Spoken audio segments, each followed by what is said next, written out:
Hey, good morning, 172nd Airlift Wing. This is Chaplain Clark on our third edition of our Words of Encouragement series. If you haven't been, please start tuning in on Mondays and Thursdays. We'll be uploading new videos from each of our four chaplains. And as always, if you have any concerns or questions or needs, reach out to us. We are ready, willing, and excited to help. But this morning I wanted to talk to you about three key aspects to thriving and growing through seasons of crisis and hardship. And so I wrote down three things that I wanted you to take away this morning. Number one, you need to decide the kind of person that you're going to be. Secondly, you need to learn the lessons of hardship that you're supposed to learn. And thirdly, celebrate small victories. When we decide the kind of person that we're going to be, we're setting that ideal of what do I want to be like? How do I want to treat others? How do I want to look? And then we decide on those specific attainable goals and set those on the horizon and begin working towards that.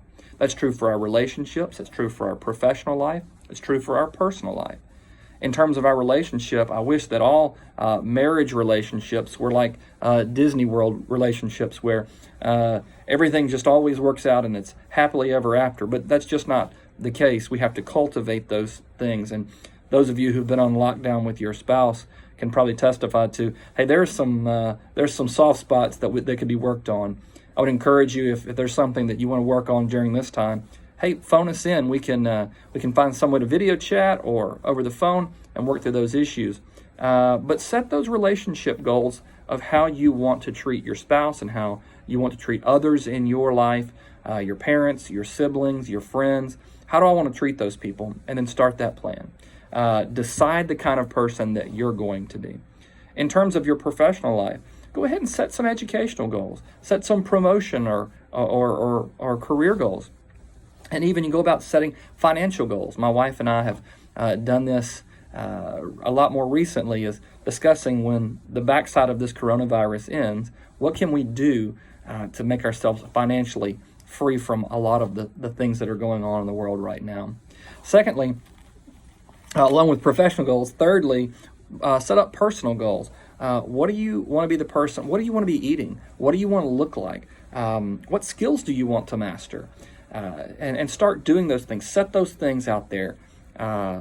Decide the kind of person that you're going to be. Secondly, after you've decided the kind of person that you want to be, learn the lessons today that you're supposed to learn. My grandfather used to say, there's two ways of doing things, the right way and again. When you have to relearn a lesson, that's the most frustrating season of life because you should have already learned it. There are a number of times I've made mistakes over and over again, and I go, I should have learned my lesson by now. I should know not to do that, or I should know not to say that. But I want to encourage you to learn the lessons you're supposed to learn. So how do you know if you're learning the lessons that you're supposed to learn? Well, there's the right way, and then there's the wrong way. The wrong way is going to leave you frustrated and anxious. Do you continue to cycle through the news? Do you continue to be anxious? Do you continue to post stuff out on Facebook or social media that indicates that you believe that harm is afoot? Step back from those. Are you more anxious, more frustrated at the end of the day than you were at the start? Well, you're probably not learning the lesson you're supposed to learn. If you can maintain a calm composure when everyone else is losing your head, you will find yourself being a leader in the room. So the wrong way leads you to frustration and anxiety, but the right way leads you to elevate peace and calm in your life. Not only in your life, but the life of those around you. Your kids, if you have those at home, if you foster an environment of peace and calm, you can invite them into that and help them be at peace and calm. So there's a Proverbs in Proverbs 14:6. It says, knowledge is easy to the one who has understanding. If you understand that this is a temporary situation, even if it's last for weeks or months more, it's still a temporary situation. We're going to be done with this one day. If you have that understanding, then knowledge will be easy to you. So learning to live through that correct worldview, that correct lens, will help you. So decide the kind of person you're going to be and learn the lessons you're supposed to learn. But thirdly, and this is very important, but just a very simple truth, celebrate small victories. Sometimes we get in the habit of celebrating big monumental achievements, but it's important to celebrate the small things as well. A couple of weeks ago, I decided I was going to be eating better, losing weight, and running more.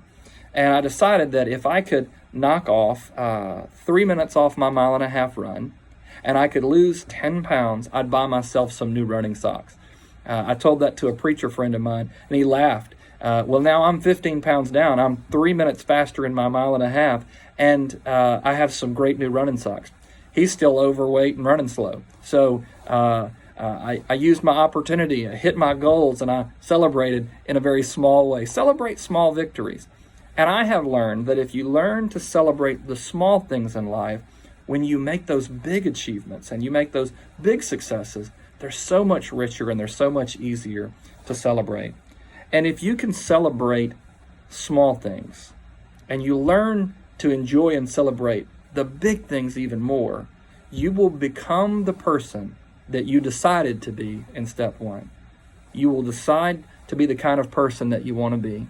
You will have learned the lessons you're supposed to learn, and you will have learned to celebrate small victories.